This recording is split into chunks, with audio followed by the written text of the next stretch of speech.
Okay, good day. This is Mr. McCully, and this class is Pre-Calculus, Dual Enrollment, our lesson number 11, Exponential Functions. Let's get right to it.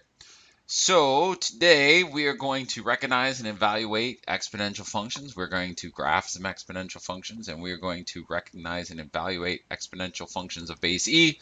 And then finally, we're going to use exponential functions to model data and predict future events. So what is an exponential function? Well, an exponential function is a function of the form f of x equals a b to the x. Now, this is my definition, and it's a little bit different than the one in the book. The one in the book does not have this as an a here. It just has it b to the x. And I add this a here as a coefficient, and it's also an initial amount.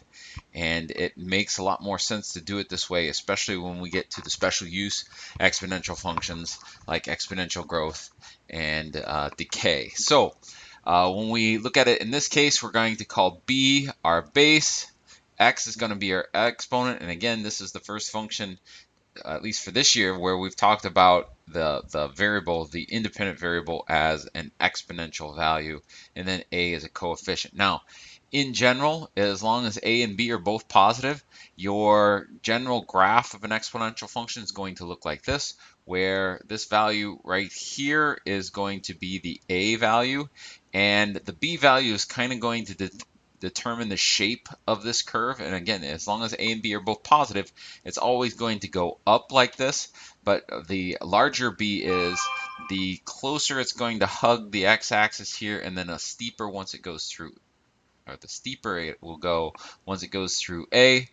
And then the closer that b is to 1, the smoother that, or more leveled out that curve is going to be. And you can experiment with that on your own. And I think I've done everything there. So let's move on. Some general exponential functions and some specific use ones. So if I say f of x equals ab to the x, then here is a special use exponential function called the simple interest function, where this a value, this initial value, is the p. 1 plus r, remember, since it's in parentheses, we can consider this to be a quantity. So this whole 1 plus r is the b. And then the t is our exponential function and independent variable. Compound interest is very similar. In fact, compound interest and simple interest are the same when n is equal to 1. And for those of you who were in my Algebra 2 class last year, we did do this particular function. And so let's say, as a for instance, you were compounding monthly, then n would be 12. And if you were compounding daily, n would be 365. And so again, our p value and our a value, our initial value, matches up. This 1 plus r over n, that is a quantity that matches the b. And then nt, t is still the independent variable. We're just having it multiplied by a scalar. The continuous growth function, a equals pe to the rt, and I'm going to show you where this e value is. And so e has a numerical value. It's 2.1 something, and you can think of e at kind of the same way that you think of as pi. You don't have to remember pi like we remember pi as 3.1415. Because you're only going to use it in the context of a calculator anyway, because we're talking about an exponential function. So you don't have to memorize it, you just have to know where it is. So in all of these cases, p is the principal, r is our rate, and as a decimal for percentage. So if they give you as a percentage, let's say they say it's 5%, you're going to rewrite r as 0.05 when you plug it into your calculator. N is the number of compounds and the time. T is the time unit. In most cases, it's going to be years, but that's not necessarily always the case. So real quickly, I'd like to review some properties of exponents. Now, we've kind of already done these before, but I just thought I would review. So if I'm multiplying two exponentials with the same base, I add the exponents. So if I had x squared times x to the third, that would be x to the 2 plus 3, which is x to the fifth. If I divide two exponents with the same base, I subtract the exponents. So if I said x to the third over x squared. That would be x to the 3 minus 2, which would just be x. If I raise an exponent to an exponent, I multiply those exponents. So if I go x squared to the third, that's the same as x 2 times 3, which would be x to the sixth. If I have a ratio of values to an exponent, I can raise both the numerator and the denominator to that exponent. So if I go x over y to the fifth, that's the same as x to the 5 over y to the 5. And similarly, if I raise an expression that is being multiplied together to a power, I raise both of those two multiplied values to the same power. So if I go x, y to the third, that would be x to the third, y to the third, and finally changing a radical to a rational exponent, something that's, excuse me, something we're going to do quite a bit. If I say the third root of x squared, that would be x to the 2/3 power. All right, so e is the natural number. We're going to talk about e here for a moment. It implies continuous growth. So whenever you see it say compounded continuously or grows continuously, you're going to be thinking this PE to the RT equation. I usually call it the PERT equation. And e is a value that is the limit of this expression, 1 plus 1 over x to the x. And there's a demonstration, but I'm going to cut it out for time's sake. We're just going to find e and use it. But if you'd like to see the demonstration for what this limit means before we get to limits later on in the year, we can talk about that in class. All right, but e, if you grab your graphing calculator here, if you look down here along the left-hand side, if you look to the ln button, which is right next to the 4, the e to the x, that is one way to get e. There is a second way to get e just as a numerical value, so I'm going to, we're most often going to use it as an e to the x. But if you want, you can just see what the value of e is. And right there, it's 2.718. I think I said 2.1. I should have said 2.71. But usually the way we're going to do it is we're going to hit second, and we're going to hit this ln button and e to the x, because we're going to be putting in like 35% times 10 years, something like that. All right. Okay, let's see. I don't think I need anything else on this page. Asymptote, there is a horizontal asymptote for exponential functions. And in this general expression, when x goes to negative infinity, barring any other transformations, so no additions to the x, no additions to the function, a and b are both positive, our horizontal asymptote is just going to be y equal to 0. And the reason that is because what happens to x when, or what happens to the function when x is negative.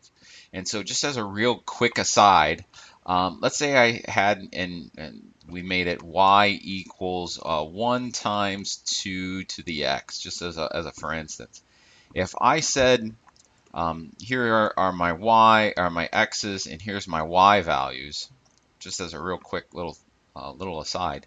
If I go, let's say I say 2 to the 0 power. Well, 2 to the 0 power, let's say x is equal to 0.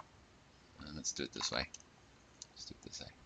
If I said x was equal to 0, all right, then this thing would be 2 to the 0 power, which is equal to 1.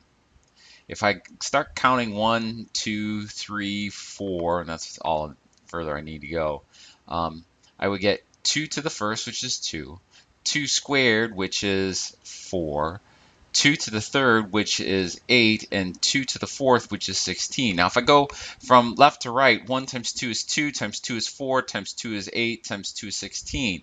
But if I go from right to left, I'm not multiplying by 2, I'm dividing by 2. So if I go 16 to 8, 16 divided by 2 is 8, divided by 2 is 4, divided by 2 is 2, divided by 2 is 1. But if I want to continue going this way, so negative 1, negative 2, negative 3, negative 4, then I get 2 to the negative 1, 2 to the negative 2, 2 to the negative 3, and then 2 to the negative 4. Now, these values don't become negative because the pattern has to continue. This thing, if I divide 1 by 2, I get a half. If I divide a half by 2, I get a quarter. A quarter divided by 2 would be an eighth, and a eighth divided by 2 is a 16th. So as we go towards negative infinity, the value of the function does not become negative just because the value of the variable is negative. It just keeps getting smaller. Now 1/16 gets very close to the x-axis, and that's why as we go towards negative infinity, this function tends to start hugging the x-axis and becomes the horizontal asymptote. All right, let's talk about some transformations, the review transformations. We haven't done that since the beginning of the year. And so let's see here. We're going to describe the transformation from G to F. G to F, oh, that's wrong. Should be from F to G. All right, so if I look at this function, f of x equals 10 to the x, and g of x equals 10 to the x plus 4, I see this one transformation right here. What's that going to do? And so I say, okay, if I plugged in 2, what was the first thing that would happen to this function? I would take that 2 and I would add 4. So I'm adding 4 to the variable. So when you add 4 to the variable, that means when you add a constant to the variable, that means we're translating left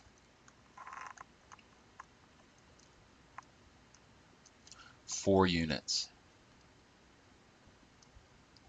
All right, so here we have another exponential function. In this case, our leading coefficient is 1, our base is 1/4, and that's definitely going to look different, but we still want to go and talk about how we're going to do the changes. So I see two transformations. I see this negative here, and then I see this +2, and so I have to make a determination on how that is going to change. So if I say I got my 1, I got my 2, and so let's plug in a number. When I plug in, let's say I let x equal 5, all right? When I plug in 5, the first thing that happens is it's made negative. That's a different thing. So when I make the variable negative before I do the function, that is going to be a reflection in the y-axis. So I'm going to reflect in the y-axis. All right, so after I've made it negative, then I'm going to go 1/2 or 1/4. So it's going to be 1/4 to that power. That's the original function. So anything that comes after that is going to be done to the function, not to the variable. And so I have this +2 here on the end, and since I'm doing it to the function and not to the variable, that's going to be an up-down transformation. So this is going to be a translate 2 units up. All right. That's all I got for that page. So let's go on to the next page here. It says, complete the table to determine a balance A for $2,500 invested at a rate of R for 10 years, compounded N times per year. So here we have an expression where I have different numbers of compounds. So remember from a previous page that the compound interest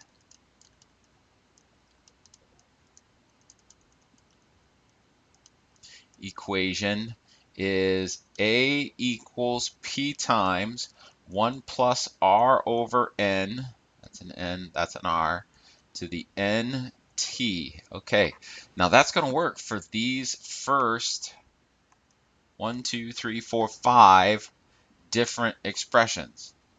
For continuous growth, we're going to use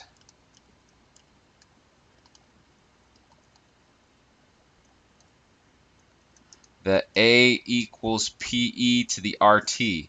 So when I look at how am I going to do this, I don't want to do this 5 times.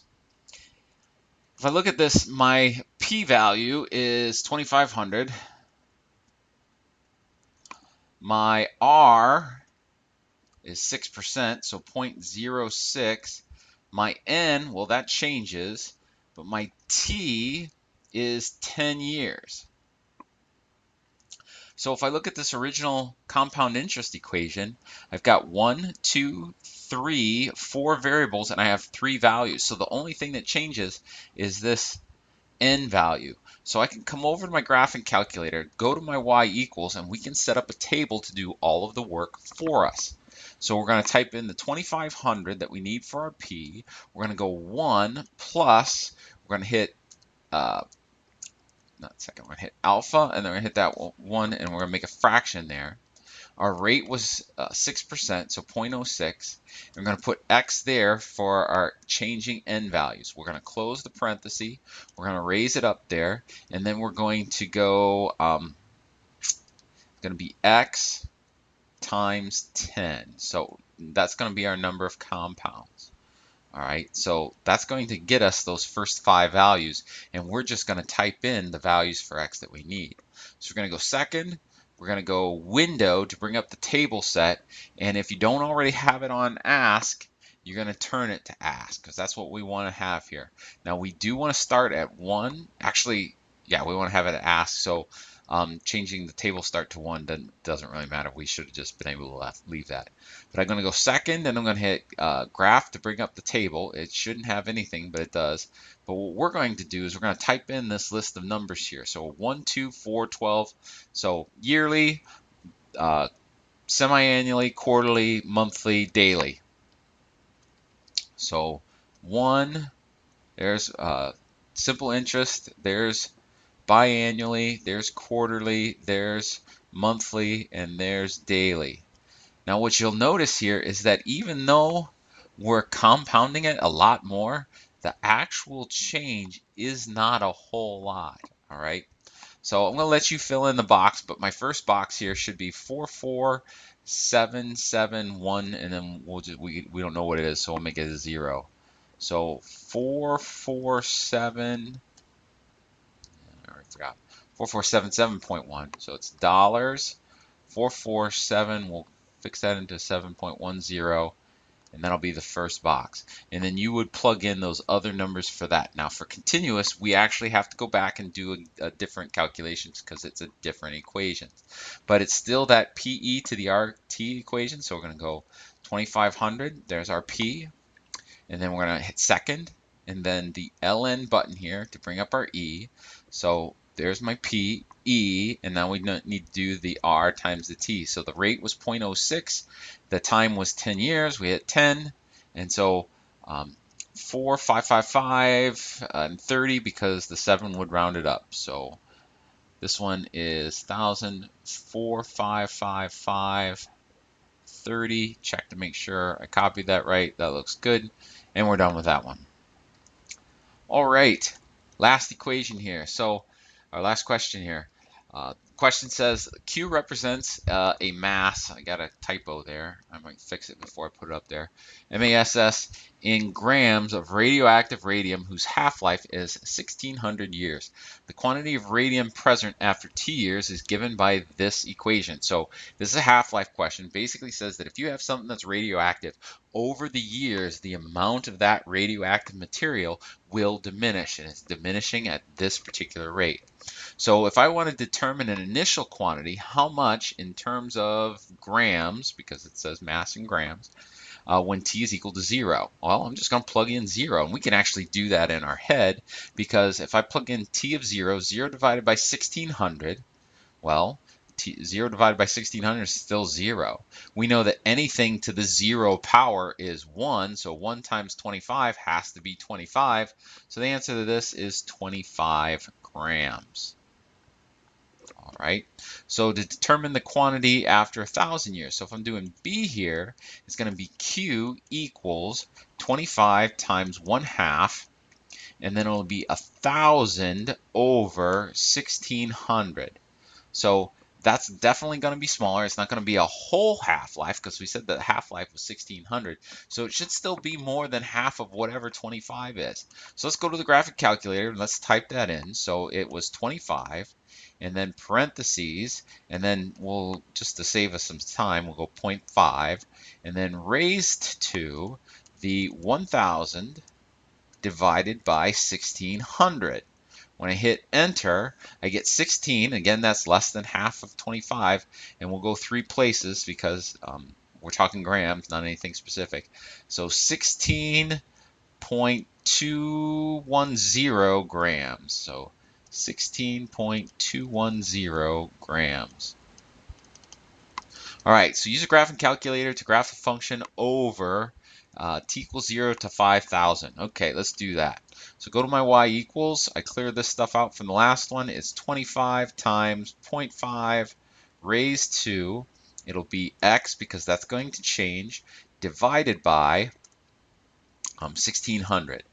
Now they want us to do that over t equals 0 to 5,000 years. So what variable, you ask yourself, what variable am I going to be looking at from 0 to 5,000 years? Well, in this particular instance, t is our x value.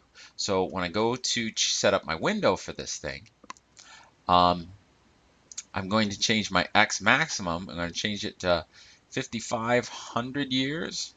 And then our scale will be 500. So every 500, we're going to put a tick mark. And then we go from 0, and we have a little bit of extra space on either side. Now, how am I going to set up my y? Well, what we know is that this is a half-life equation, so this is a decay equation. Things are getting smaller. We also learned from the part A that the initial quantity is 25. And over 1,000 years, it goes down to 16.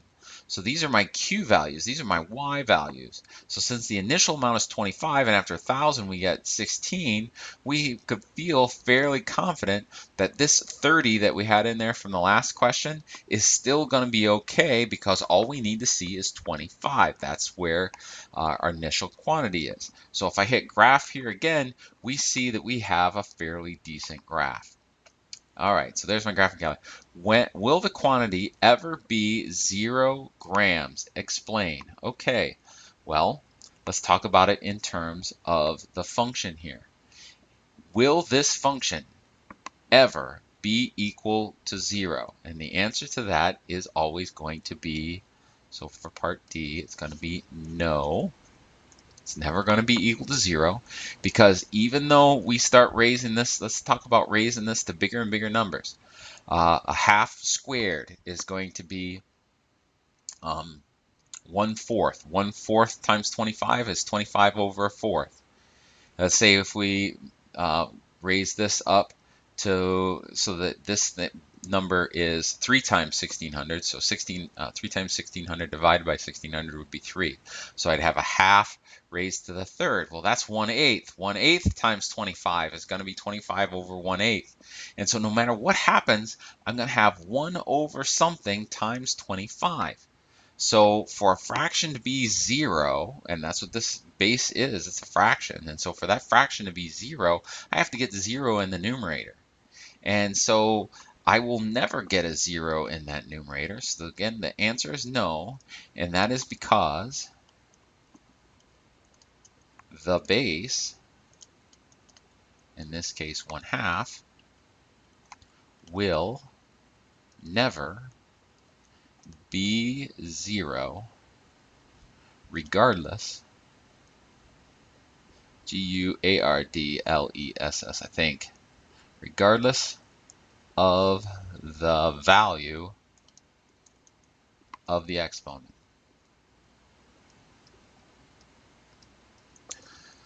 All right, well, that's all I got. I'll see you in class here, folks. But today's Star Wars Super Fabu Fun That Fact of the Day, in an early draft of Episode 4, Return of the Jedi, Wookiees were going to be the species of the forest moon of Endor. But in subsequent drafts, he decided that since Wookiees were technologically advanced, Chewbacca can fly a starship. He needed a race of creatures that would be a little less technologically advanced. And so he replaced our Wookiees with those lovable, furry teddy bears, the Ewoks. That's all I got today, folks. Have a good one.